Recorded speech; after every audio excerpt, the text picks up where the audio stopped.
మకర రాశి వారికి ఈ వారం అనుకూలంగా ఉంది. ద్వితీయంలో రాహు, లాభాధిపతి, తృతీయాధిపతి అయిన గురువు 6వ, అష్టమంలో శుక్రకేతువులు, పంచమ దశమాధిపతి అయిన శుక్రుడు అష్టమంలో ఉన్నారు.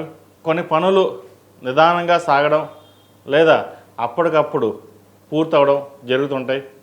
మీరు ఊహించిన విధంగా ఈ వారం కొన్ని కార్యక్రమాలు జరుగుతాయి. అది మీకు ఊహ అందన్నట్టుగా ఉంటుంది. ఉద్యోగం రాదు అనుకున్న దాంట్లో మంచి కంపెనీలో ఉద్యోగం వస్తుంది. ఫైనాన్స్ పరంగా మీరు నిలదొక్కుకోవడానికి చేసే ప్రయత్నాలు ఏవైతే ఉన్నాయో అవి సాధ్యమైనంతవరకు ఫలిస్తాయి కూడా. ద్వితీయాధిపతి అయిన శని తృతీయంలో ఉన్నారు. సోదరి మధ్య విభేదాలు రాకుండా చూసుకోవాలి. శుద్ధత లాభాధిపతి అయిన కుజుడు దశమంలో ఉన్నారు. భూ సంబంధించిన విషయవహారాలు కావచ్చు, కన్స్ట్రక్షన్ ఫీల్డ్లో ఉన్నవారు, రియల్ ఎస్టేట్ రంగంలో ఉన్నవారికి చాలా అనుకూలంగా ఉంటుంది. భూమిని కానీ ఫ్లాట్ కానీ కొనుగోలు చేస్తారు. ఒక భూమి కొని దానిని కన్స్ట్రక్షన్ చేయాలనే యోచన చేస్తారు. అది నెరవేరుతుంది కూడా. హౌసింగ్ లోన్ సంబంధించి, వ్యాపారం సంబంధించిన లోన్ వ్యవహారాలు ఏవైతే ఉన్నాయో అవి కొలుక్కు వస్తాయి. మంజూరు అవకాశం కూడా గోచరిస్తుంది. కష్టాన్ని తగిన ప్రతిఫలం లభిస్తుంది. అదేవిధంగా విదేశీ సంబంధించిన విషయ వ్యవహారాలు, విదేశాల్లో వెళ్ళాలనుకునే వారికి ప్రయత్నాలు ప్రారంభించవచ్చు. విదేశాల్లో ఉన్నవారికి అక్కడ ఉద్యోగ ప్రయత్నాలు కూడా సానుకూలంగా ఉంటుంది. అయితే మెంటల్గా ఎక్కువ స్ట్రెస్ గురవుతారు. వాటి గురి కాకుండా ఉండడం, ప్రతిరోజు మీ కులదైవాన్ని నామస్మరణ చేసుకోవడం, ధ్యానం చేయడం అనేది చెప్పదగిన సూచన. తద్వారా కొంతవరకైనా సరే మానసికమైన ప్రశాంతత ఏర్పడుతుంది.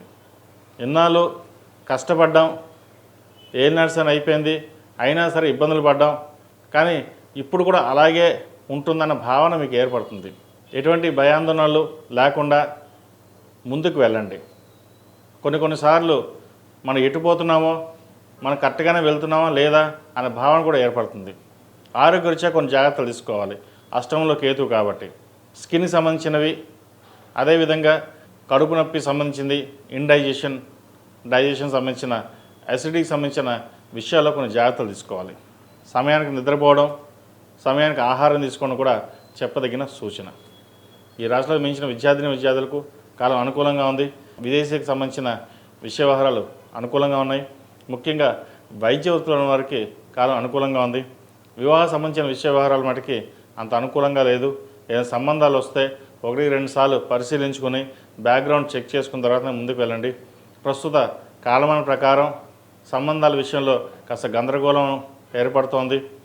అన్నీ ముందుకు వెళ్ళాక మళ్ళీ ఇబ్బందులు అనేవి ఏర్పడుతున్నాయి. అందరికీ కాదండి, కొంతమందికి మటుకే. కాబట్టి ఏదైనా సరే సంబంధాల విషయంలో మటుకి అన్ని వ్యవహారాలు అన్నీ చక్కగా ఉన్నాయా లేవా చూసుకున్న తర్వాత ముందుకు వెళ్ళడం చెప్పదగినది. అదేవిధంగా కొత్త కోర్సుల కోసం ప్రయత్నాలు చేస్తున్న వారికి మంచి అవకాశాలు కలిసి వస్తాయి.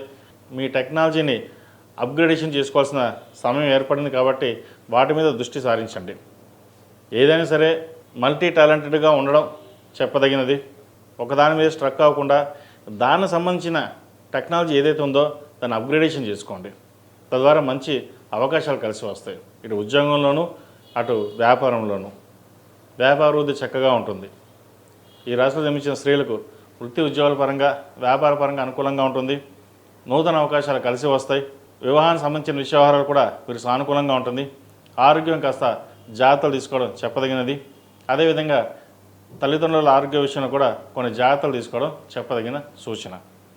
ఈ రాశివారు ప్రతిరోజు ప్రతినిత్యం ఆరావళి కుంకుమతోటి, కుబేర కుంకుమతోటి అమ్మవారిని పూజించండి.